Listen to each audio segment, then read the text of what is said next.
Maka kata Yesus, seumpama apakah hal kerajaan Allah, dan dengan apakah aku akan mengumpamakannya?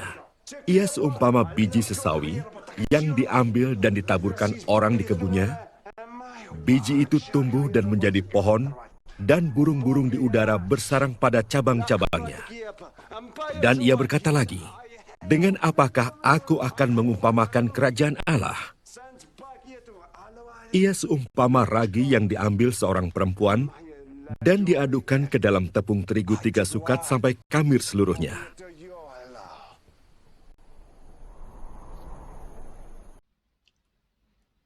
Perumpamaan Yesus hari ini menjelaskan konsep kerajaan Allah dalam pengertian sederhana. Yesus menjelaskan bukan dengan bahasa teologis yang rumit. Ia mengumpamakan kerajaan Allah itu bagaikan biji sesawi dan ragi. Biji sesawi adalah biji yang paling kecil dari segala jenis benih yang ada di bumi.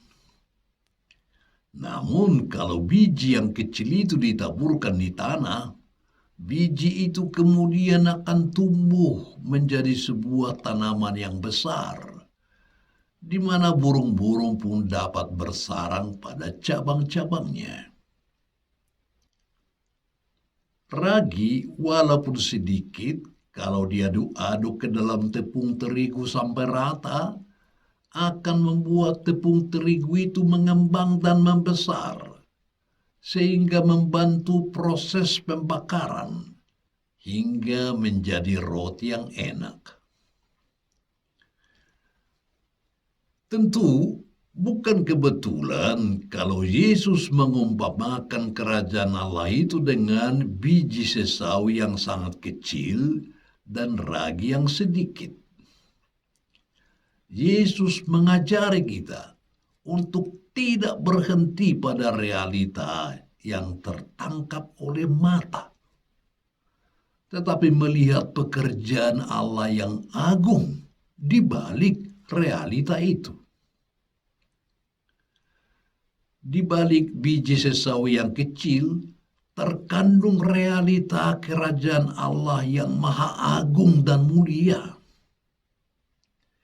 Dan di balik ragi yang sedikit dan sederhana, terkandung daya kebesaran Allah yang mampu mengubah sesuatu dari yang kecil menjadi besar. Dengan kata lain, di balik apa yang kecil dan sederhana ini, kita bisa melihat kebesaran Allah yang luar biasa mengagumkan. Yesus memakai biji sesawi yang kecil dan ragi yang sederhana untuk menggambarkan iman kita orang beriman.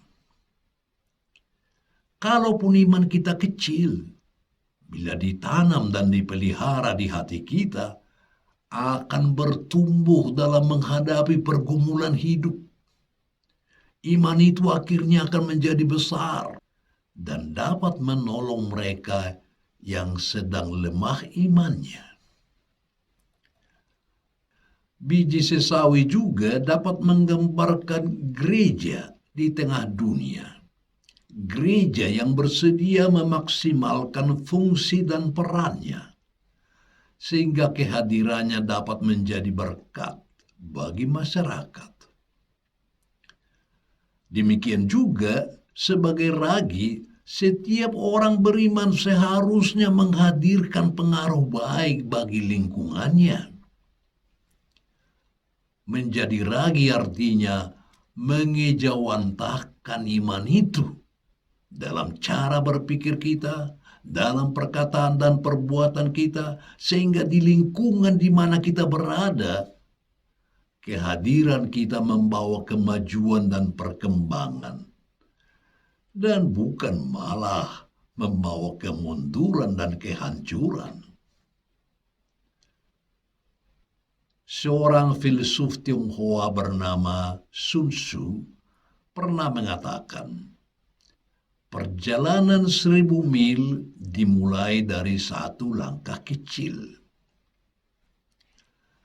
Pernyataan ini mau menekankan bahwa untuk mencapai sebuah kesuksesan tidak bisa secara tiba-tiba, tetapi harus melalui langkah-langkah kecil sebagai sebuah proses yang wajib diikuti. Di dunia kita sekarang ini terjadi berbagai macam kemajuan dan perkembangan yang menawarkan banyak kemudahan. Di satu sisi sangat membantu, tetapi di sisi lain melahirkan mental jalan pintas atau mental gampangan. Banyak orang yang ingin menjadi sukses dan berhasil, tetapi tidak mau berusaha. Banyak orang ingin akan hal-hal besar, tetapi mereka mengabaikan hal-hal kecil sebagai bagian yang harus dilalui untuk mencapai hal besar tersebut. Orang lupa bahwa kualitas dibentuk dari hal-hal yang kecil.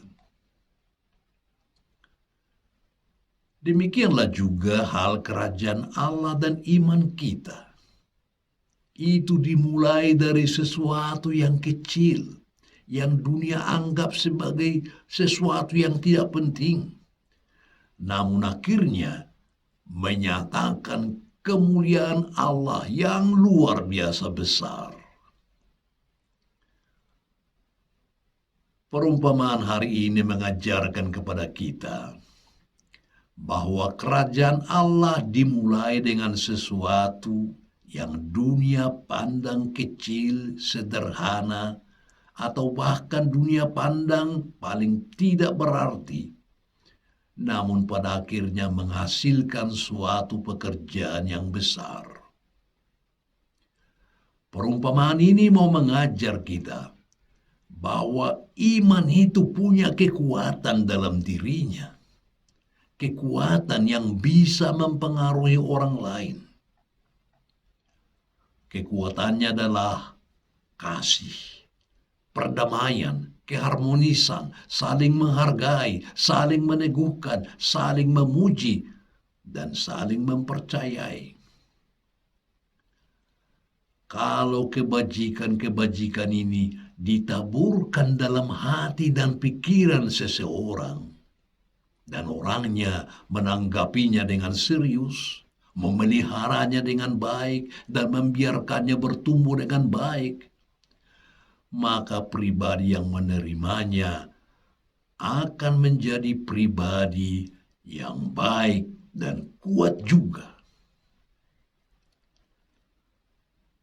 Hari ini, Yesus mengajak kita untuk menghidupi iman kita, memperjuangkan kasih, keadilan, kedamaian, kerukunan, kebaikan, dan kerendahan hati di dalam rumah tangga atau di komunitas kita masing-masing, di tempat kerja kita, singkatnya di mana saja kita berada. Kita diajak seperti biji sesawi dan ragi, agar kehadiran kita membawa kebahagiaan dan rasa damai bagi orang lain. Bahkan, kehadiran kita menjadi solusi bagi persoalan dan derita sesama.